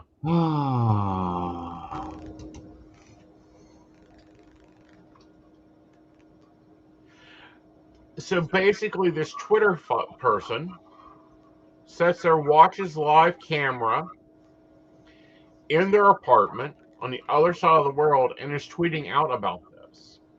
Mm-hmm. Talk about this. I don't have the story. You should have the story. You shared the story. No, I didn't. Yes, you did. I really didn't. I'm sitting here just enthralled as everyone else. All right, coming to you in private chat. See what you can do with it. Alrighty, maybe it'll let me in. You know. But no, that was not one of mine. I think you got the wrong story. I thought it was a really nice story of Twitterers actually teaming up to share important information. Mm-hmm. Always. So,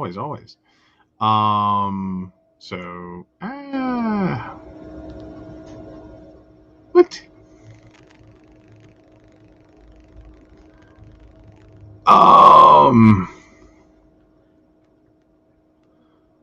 I have nothing. Okay. Like, I have the intro. I have nothing on this story. Yep. Okay. Like, I have a description of a photo. Yeah, now click down below that.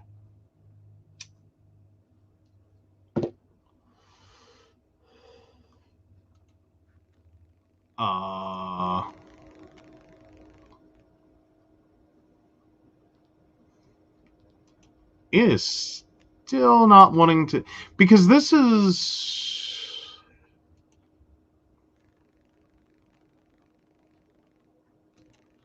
let me see if I can get there through this. No, I have this as a photo description. Sorry.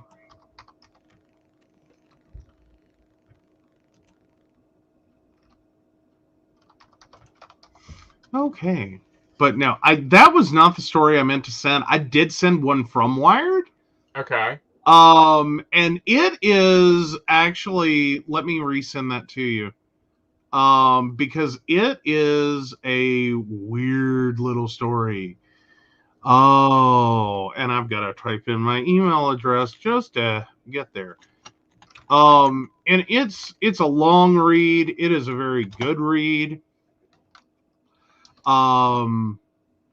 But it is also like it's an interesting one in terms of how well, the title is The 60-Year-Old Scientific Screw-Up That Helped COVID Kill. And that story is like, it all comes down to, in the beginning, they said COVID was not airborne. And there were many people involved in getting that first potential idea across that COVID was spread through the air. And it all goes back multiple decades. to the tuberculosis epidemics and some really screwy math and physics Okay. that fundamentally made a distinction between aerosol and droplet. Aerosols being things that can hang in the air and will spread disease, and droplets being things that when you cough or sneeze would land on a surface within X number of feet and allow transmission of disease. Okay. And this has been a long-standing part of how diseases are classified as airborne or not. Okay. And what it's also known as the 5 nanometer, effectively the 5 nanometer rule. At that, or 5 micron rule, 5 micron boundary, excuse me. And what these scientists had to do was using someone that I had never heard of this before, a forensic scientist or forensic research scientist, to go back and find where that 5 micron boundary came from and why it exists, what it's predicated on, to try to understand why this has become a de facto understanding in healthcare, in medicine, as the differentiating point between a airborne or air transmittable disease and one that is not. Okay. And so this took this researcher, this forensic researcher, back through a lot of citations, a lot of history of different diseases, and all the way back into the 1940s. And I think as far back as 1938, if I remember correctly. Basically all the way back to tuberculosis research and what classified it. And fundamentally what happened was a prominent scientist for the CDC all the way back then had run experiments and was thoroughly convinced that 5 microns was the minimum or the cutoff. Right. Another scientist had tried to argue that his data, his math, his assumptions were totally wrong. That scientist pretty much died in obscurity. And that 5 micron barrier went on through history to be the definition of airborne. And it turns out that error was not just a magnitude of wrong. The actual point in which something is no longer potentially passed through air is actually at 100 microns. Right. So that is tremendously different than 5 microns. It does mean that, as we've seen through the pandemic, there are situations and there have been transmissions that, even though everyone technically supposedly should have been safe, they kept their social distance, they pretty much did everything they should have. There were still issues. Right. People continuing to get sick, even though technically they shouldn't have.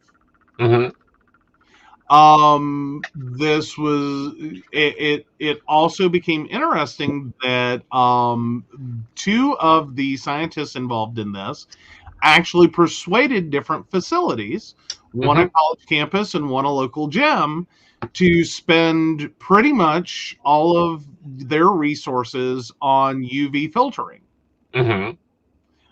for their air, and both facilities managed to have zero connected infections. Like there was zero transmission within those facilities. Huh. Versus those that spent all of their money Right. on anything but UV filtering. UV filtering being an air filter system that removes, basically kills bacteria, viruses, etc., basically everything in the air. Right. That was more effective in this situation, assuming normal precautions were also followed. Right. Well, what I find interesting, and this is something that we've seen, is we're starting to uncover medical things that are bullshit. That were in well, and it very much explains because what one of the scientists also involved in this had pretty much come to the same conclusion over SARS, that it was an airborne transmittable, right. But unfortunately, because of that 5-micron barrier, trying to argue that had been near impossible. Right. This also affects things like the flu, which previously were said if you stayed away from someone, if you didn't get in close contact, if you kept your 3 to 6 feet, et cetera, despite the fact that there are actually cases that the only possible transmission was through air lingering in a building after someone who was sick. Right. There was no direct contact. Right. This has largely over time been chalked up as like just poor cleaning, poor, self-understanding of, any risk factors, that someone accidentally, touched a surface, touched their face, didn't remember it, those kinds of things, where in reality, much of this could have very much been the building was sick. The space was sick and needed to be filtered in such a manner in order for transmission not to occur. Right. But what I find interesting is there was other scientists that spoke up against this, but it didn't fit the scientific narrative. And they were cast out. Early, when the French started studying COVID, they released a study that showed that every one of their COVID victims were non-smokers. That smoking may, according to the statistics, protect you against COVID, help with COVID. As soon as that study hit the national news media, as soon as that study hit national scientists, it quickly got put under the kitchen rug and hidden. Well, and it may not have even been the smoking that was truly beneficial. It may have literally been the fact that you can't smoke indoors most places. Most smokers have to go outside. Invariably, that means they are getting fresh air. Right. At continuous points during the day versus office workers that would typically, and others, who would typically be indoors in that same air for a continuous 8-hour period. Or more. Well, October 12, 2020, the clinical study came out that nicotine may prevent COVID-19 epidemic represents major therapeutic challenges. The highly congestive, severe acute respiratory syndrome, COVID-2, SARS-2, long-duration disease may lead to manual influxes of pneumonia, blah, blah, blah. Nicotine may inhibit the the protection and spread of the virus and prohibit its effects of COVID-19 infection, was the study. Mhm. It literally went out. As soon as it went out, it got trampled on like fire to a nail because it doesn't fit the narrative. Mhm. Well, but fundamentally, in light of this study, it may also have been like an like a fortunate accident. Hmm. Is that smokers unable to smoke indoors are frequently going out to smoke and exposed to clean air, Right. But what not they're saying, constantly. however, what the I French know. study said was that what they saw was nicotine Hmm. was seen as preventing COVID from forming in the lungs. Hmm. Yes, Devin, nicotine is used in folk medicine. Nicotine, up until 1934, was used in modern medicine. Hmm. That's the reason Aeson started smoking at 3 is because his asthma was so bad. The old army doctor that used to get called at 3 o'clock in the morning to book Aeson into an oxygen tent looked at his father and said, "Take this boy home and start him smoking. I'm tired of being woken up." But yeah, tobacco has also been used for bites of poisonous reptiles and insects, hysteria, pain, neuralgia, laryngeal spasm, gout, growth of hair, tetanus, ringworm, rodent ulcers, wounds, respiratory stimulant, constipation, hemorrhoidal bleeding, excuse me, strangulated hernia, malaria or intermittent fever, dislodging obstructive material from esophagus by inducing vomiting, and nasal polyps. Hmm. Sorry, that's looking back to a list of successful uses of tobacco as identified by, and I'm looking for his full name.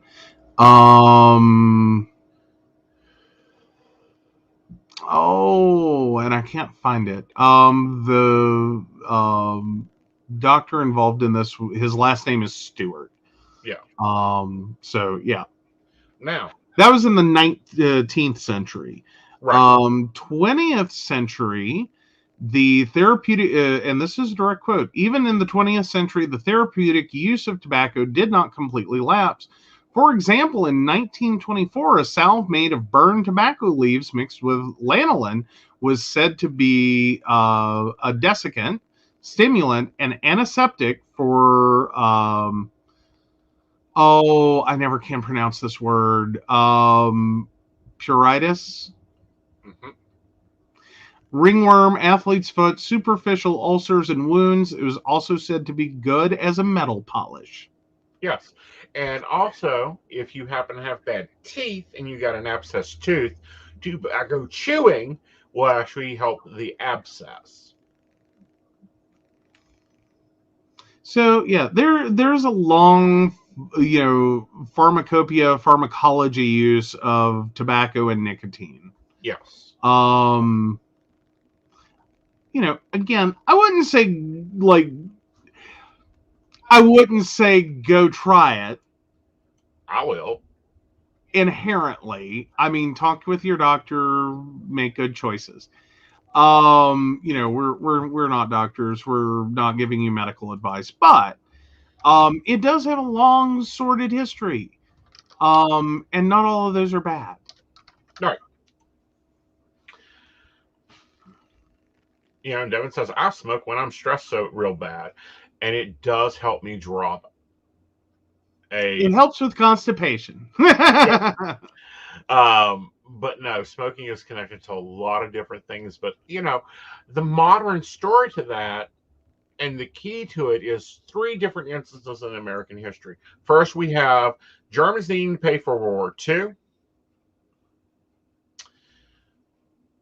which suddenly Germans began outlawing tobacco usage and taxing it so that they could pay for cigarettes. Then we have Operation Paperclip, which brings the scientists that have made their career out of non-smoke, being not to trump up things for non-smoking, coming to the U.S. and starting to influence scientific papers.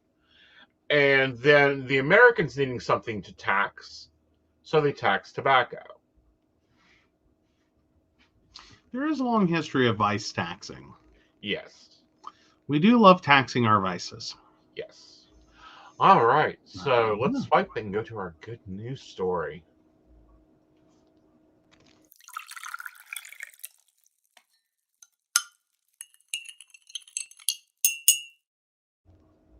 This one just cracks me up. And there's not good news often that comes out of Saudi Arabia. But the Saudi camel beauty pageant cracks down on cosmetic enhancements. Mm-hmm. It does. So if you're like me, you did not know there was a camel beauty pageant in Saudi Arabia, but turns out there is. And you would not think necessarily this would be like you would think this is kind of like, like typical like Rose Nyland-esque, a pig beauty pageant. Like it's more about a blue ribbon, as in, it's not a big deal. Oh, it's a very big deal. Mm-hmm. It's a very big deal.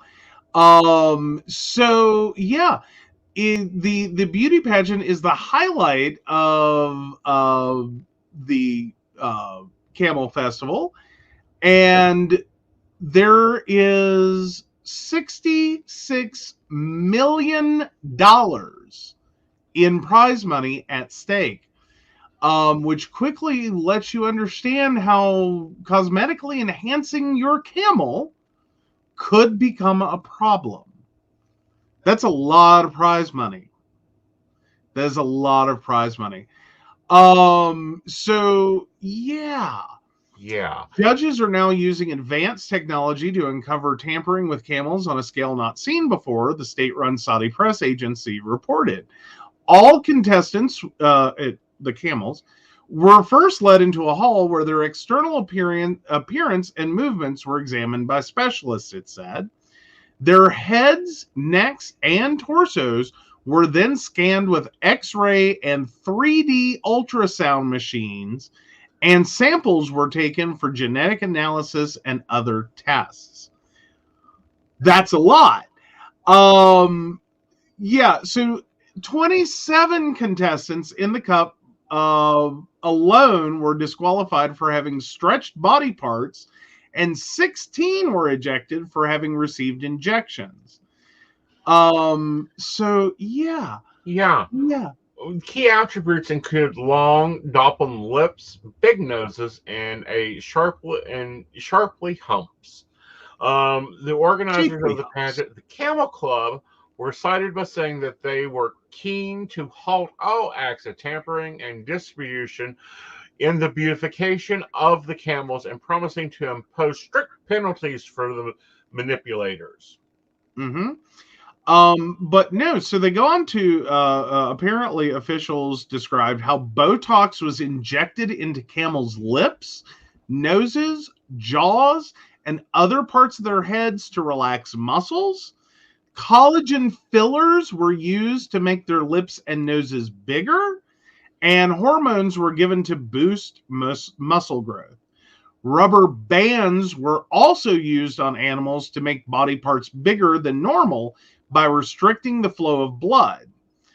The beauty contest describes this as a cruel farce. So, and quote, subjecting any animal to a cosmetic procedure from ear cropping to declawing, dehorning, and filler injections, it is hideously cruel and shows the humans who use such tactics to be extremely ugly.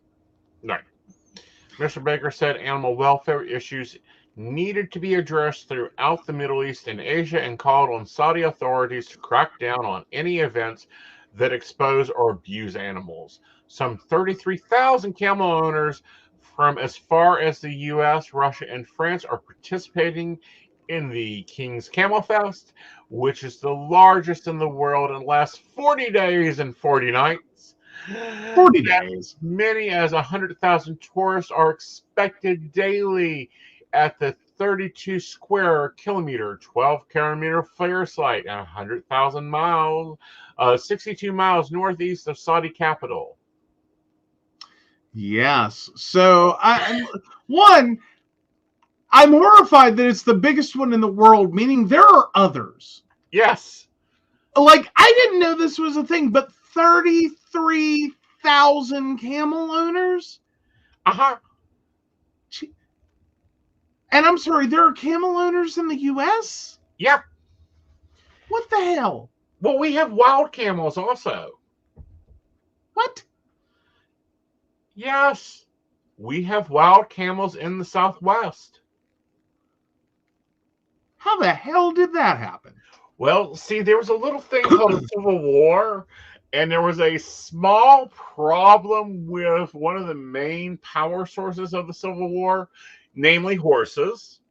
Mm-hmm. They couldn't get through the desert. So some ingenious billionaires went over to the Middle East and picked up some glue factory camels and brought them to the United States to use as camel cavalry. And unfortunately, like with many things during the Civil War, battles, wars, fallen soldiers, some beasts got away, and Beast 1 met Beast 2, and when the two beasts get together, they my humps, my lovely camel humps. Exactly. And produce and form, and now there is actually a very wild population of camels in Death Valley in the south and Southwest America. That was never, like, I had never thought that going into the desert, in addition to everything else that could happen to you there, could involve being spit on by a camel. Yeah. But apparently, they're let out of the desert camels. by a camel.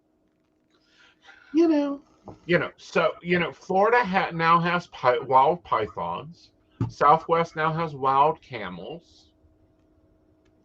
Why do we keep getting gypped? What?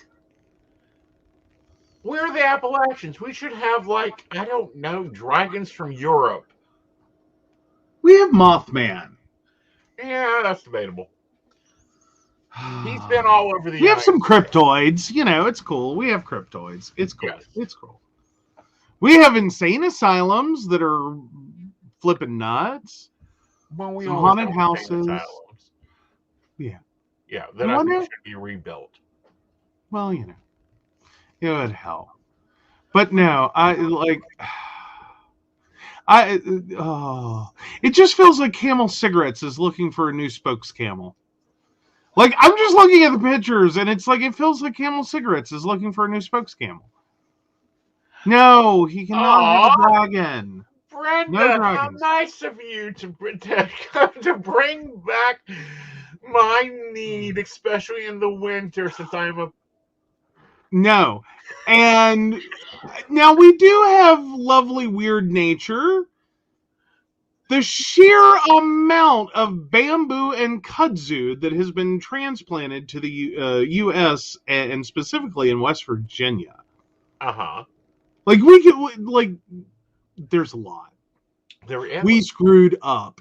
We really screwed up. I think we need pandas.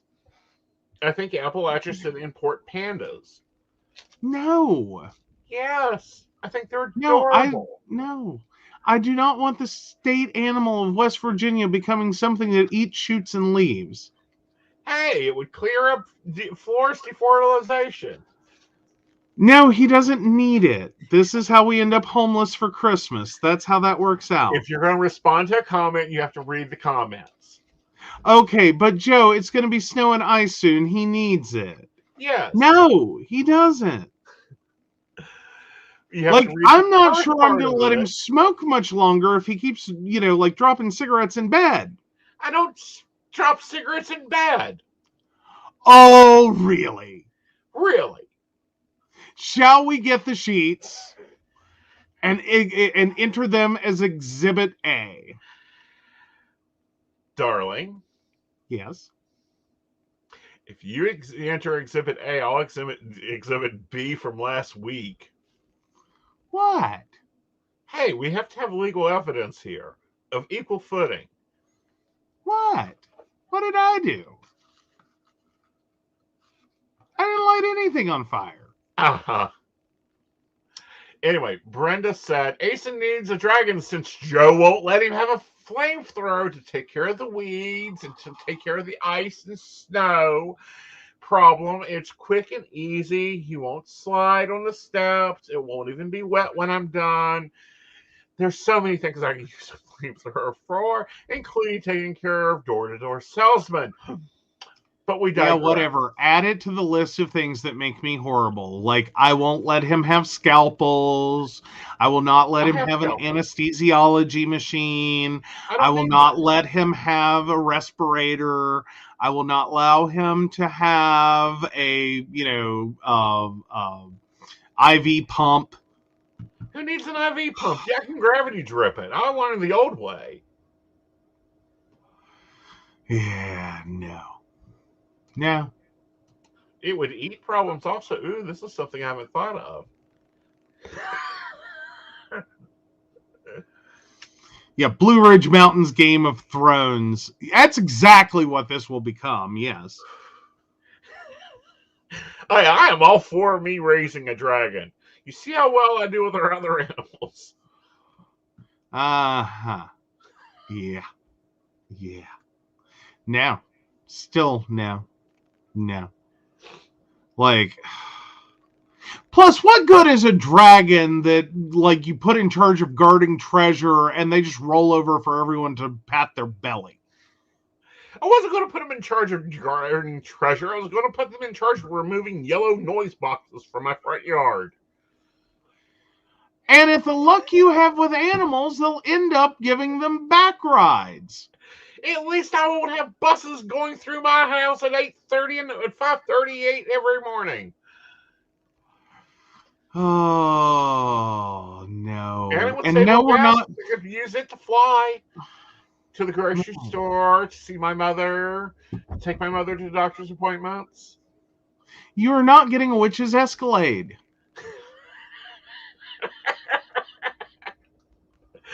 God. Like, I'm this close to putting you on a stick vac. Okay. And I don't mean one of the good ones. I mean that little Johnny 3-year-old stick vac that you learn how to vacuum carpet but doesn't actually do anything. Like, you'll be riding that. No, I cannot give up my title. My title is, of course, West Virginia's Voldemort. Oh my gosh. But I do like this idea of going for a dragon instead of a flamethrower because it will actually eat problems. Uh-huh. Yes. No. Yes. You're not getting a dragon. If it follows me home. No. You're not getting a dragon. One, we have nowhere to store a dragon. Two, can you even imagine how much it would cost to feed one? About one neighbor a week. Well, that's until the dragon eats the alcoholic and we have a flamethrower all the way to fucking New River Gorge. Yes, West Virginia Voldemort, that's his claim. Oh, great. A dragon in a coal mine. That's not going to create Silent Hill in 5 minutes or less. Oh, I love that, Brandon. We can clean up the government, too. See, he can even be political. Oh, great. This will go well. The dragon eats Governor Justice and all of a sudden has cardiovascular health issues because of a fatty diet. We'll mitigate that with a few healthy neighbors. But we actually like our healthy neighbors. Depending. Most of them. I can think of 3 houses I like. Okay, fair Out enough. of, what, 26?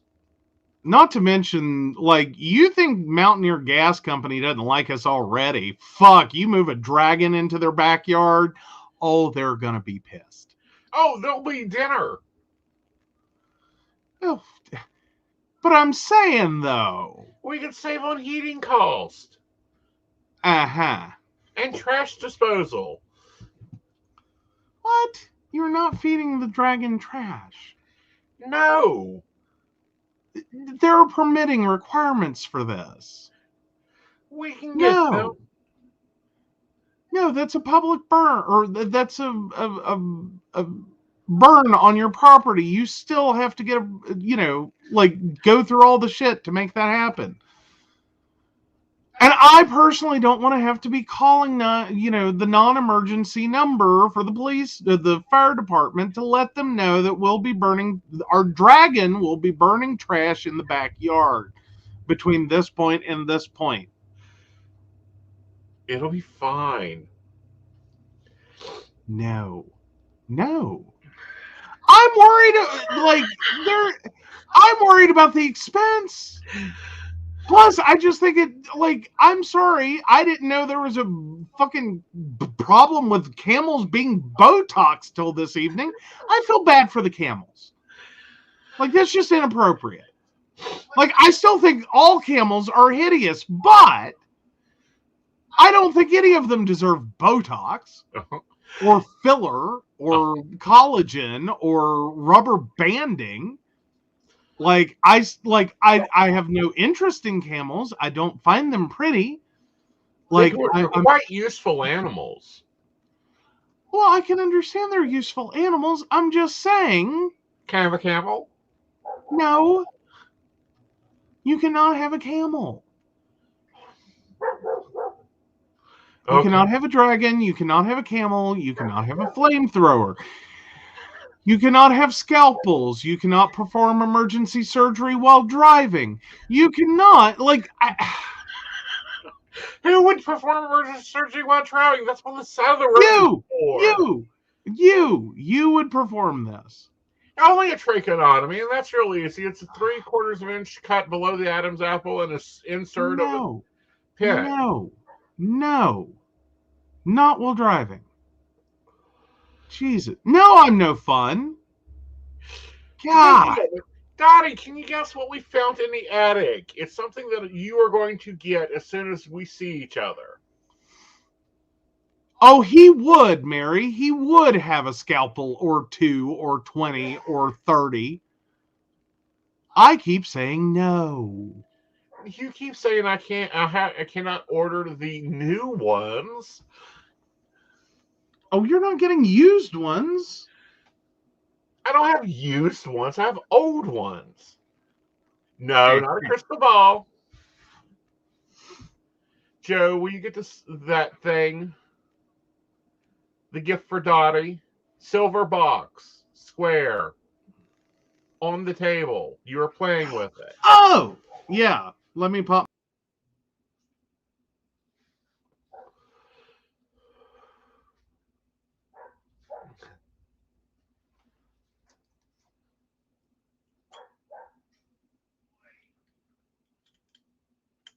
What are you doing? Nothing. What are you doing? Nothing.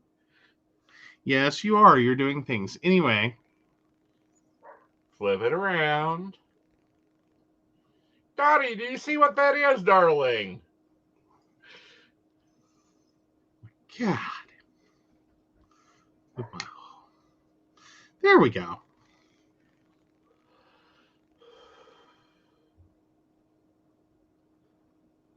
It is a 1950s compact. I thought it would be a lovely gift for your collection. I don't think 50s.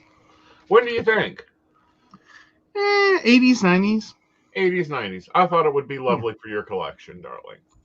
But yes. It is a pocket mirror. So yeah, that is for the Dottie. It goes with the Dottie collection. Yes. But yeah. I don't know, 60s, really? Like, I don't know, I could be wrong. I don't know. Yeah. All right, guys. We hope you've enjoyed the show. It's been a great night. We've had a lot of fun stories, a lot of. I haven't enjoyed the show. Huh? I haven't enjoyed the show. Why have you not enjoyed the show? Because they're encouraging you to get a flamethrower. They And all a camel see the or a dragon. utilitarian need of it. Do what? They all see the utilitarian need of it. Uh-huh. No. Oh, sorry, I did forget your question. Oh, yes, we did. Crap. Sorry, we got sidetracked with camels. It was a very confusing moment. We'll get there in just a second. Oh, there it is. All right, so Mary 112857, is JLB having second or third thoughts about a 10-mile MTA subway commute from New Place to his work? My gut says yes. Yeah, I feel like he is. 10 miles? Ugh, on MTA? Which really should be motherfucker touching my ass train? I think he is having second doubts.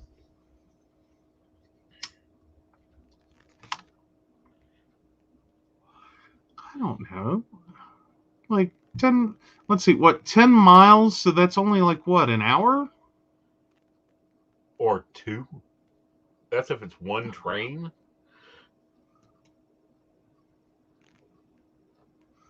Oh. Yeah. But yeah. But anyway, guys, hope you've had a good show. Hope you found our comedy a little relieving. Yes, I will be adding It's Not a Flamethrower to my shopping list. No, you're not adding a flamethrower to your shopping list, for Christ's sake. Like, they're not even legal. It's not a flamethrower. Yeah. God.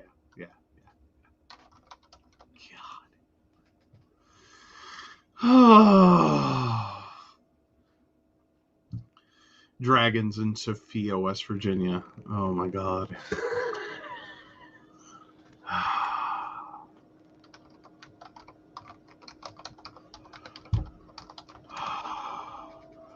All right, fine. You can have a flamethrower, but I want a bridle.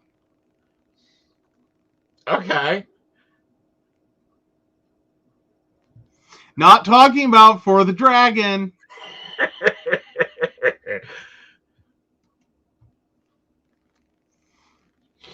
I like the idea of it.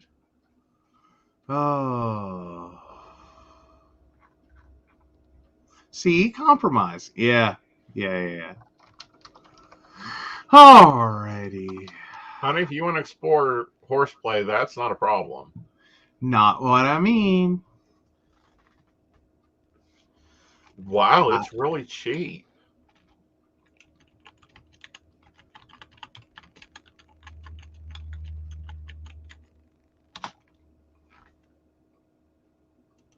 Ooh, this could actually serve 3 purposes.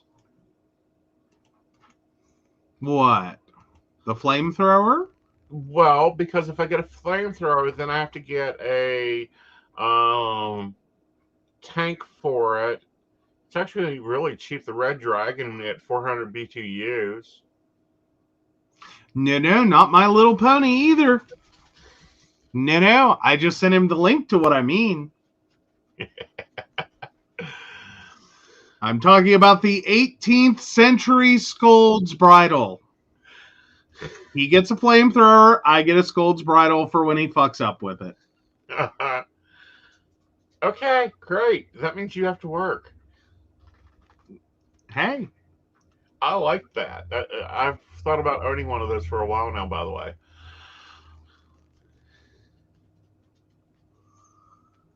Oh, I swear your tombstone's going to end up with whips and chains excite me as an epitaph.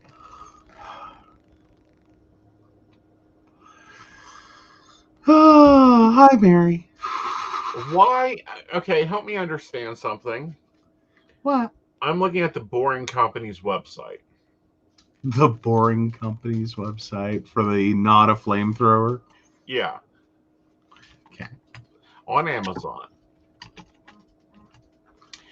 Within the search results is a Coleman 17 caliber 4mm CO2 powered sub nozzle revolver in black. Oh, I have no idea. What are you doing, Elon Musk? Weird things, weird things.